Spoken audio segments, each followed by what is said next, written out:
These events, preachers, that y'all want to put on, reach your budget before you have it. Don't go into the event trying to raise enough money because you don't promise the musicians some money. You don't promise the singers some money. You don't promise the speakers some money. You don't promise money for the venue, and you don't promise money for the lighting and the cameras and this and the other. And now you get in there and you got to fleece God people to reach your budget because you weren't prudent enough to build your budget up and to get your funding before you had your event. If God don't make provision for the event, don't have it. You're not called to do it.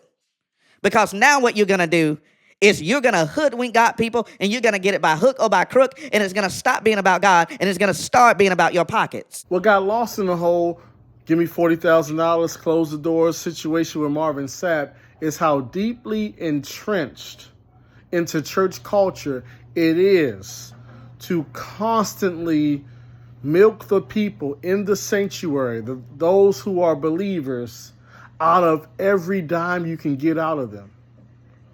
Because you hear a lot of people say, well, he was only asking for $20 per person. But just think about it. Put it all together. Why on earth, why are you so comfortable asking everyday people to raise $40,000? And it's not for anything specific. Like, it's not for any community outreach project or a crowdfunding situation. That's the real issue that we have going on in church culture. Church culture has become normalized to consistently get as many dollars from the people as you can get week after week. Because if you go back and watch that service, once again, that was not the first offering.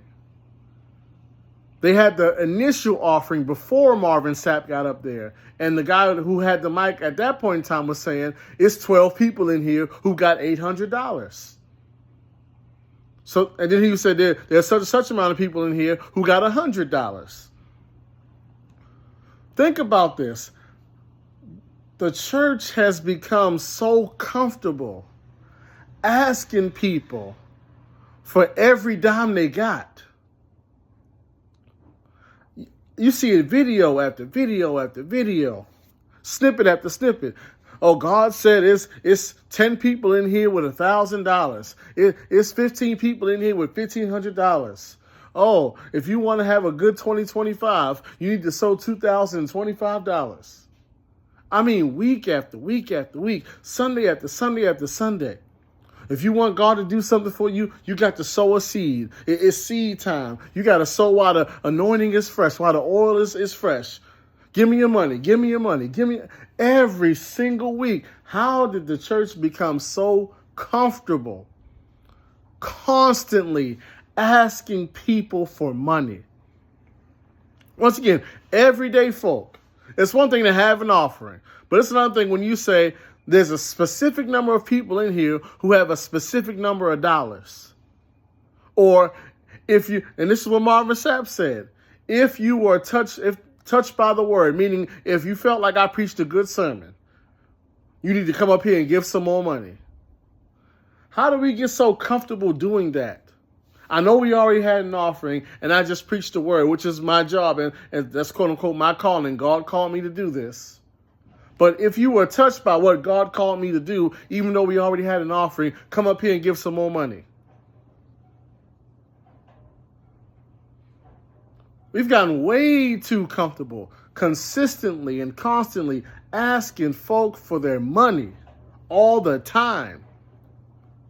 And so much so, and that's why I played the clip at the beginning and why I'm going to play the one at the end.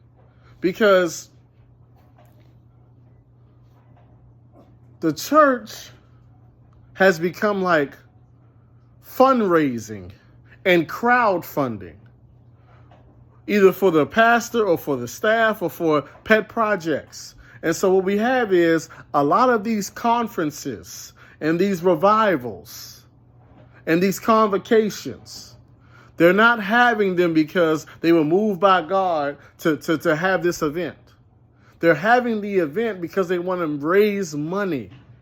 And so I'm going to bring in this pastor and bring in this artist and bring this person in and bring that person in and do this and do that because I'm anticipating that these amount of people are going to come and they're going to give this much money through offerings.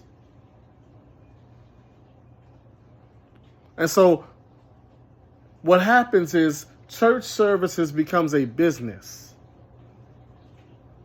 I'm having these services because I project I can make a certain amount of money by having them, not because I'm moved with the Spirit.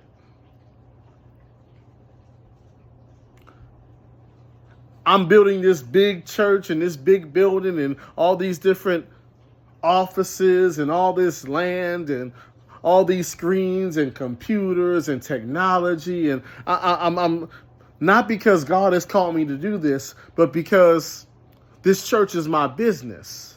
And the size of the church and the amenities of the church and the size of the campus and the number of services and the types of screens and lights and cameras and all that, that shows how good of a leader and how effective I am, how popular I am, how successful I am. So I'm spending all this money on these services, on these conferences, on these church buildings, on these campuses, not because I'm called by God to do it, but because it shows how successful I am, or it could potentially make money. But since I'm not called by God to do it, in many instances, I don't actually have the money for it. So I'm going to add another service, but I can't afford to add another service. Because that's more gas, that's more electricity, that's more this, that's more that, that's more everything.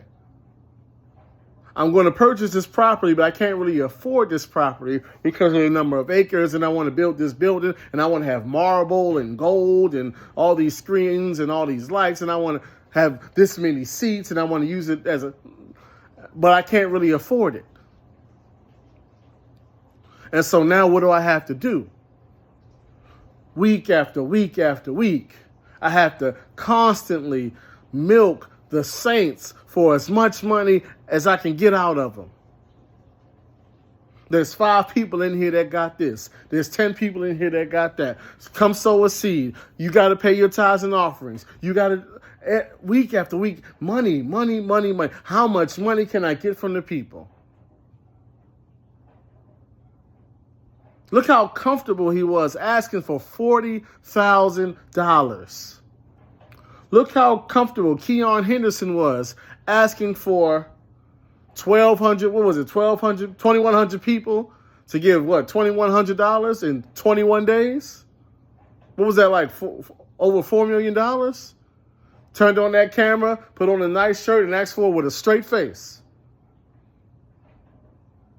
We have gotten so comfortable milking the saints for every dime they got, and it's got to stop. But let me tell you something. Don't have church services just to raise money.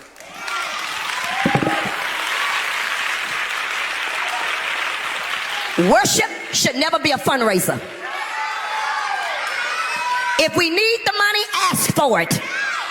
Don't call me out for a whole week of service because we need to pay bills. Don't call me out for a revival service because we want to get the pastor a car. If the pastor need a car, let's get together and make a down payment and give him the car. But a service needs to be about souls. Don't have a church service just because it's income tax time. And you got to pull up a whole bunch of prophets and hustlers called prophesying to get the money out of the people's pocket. The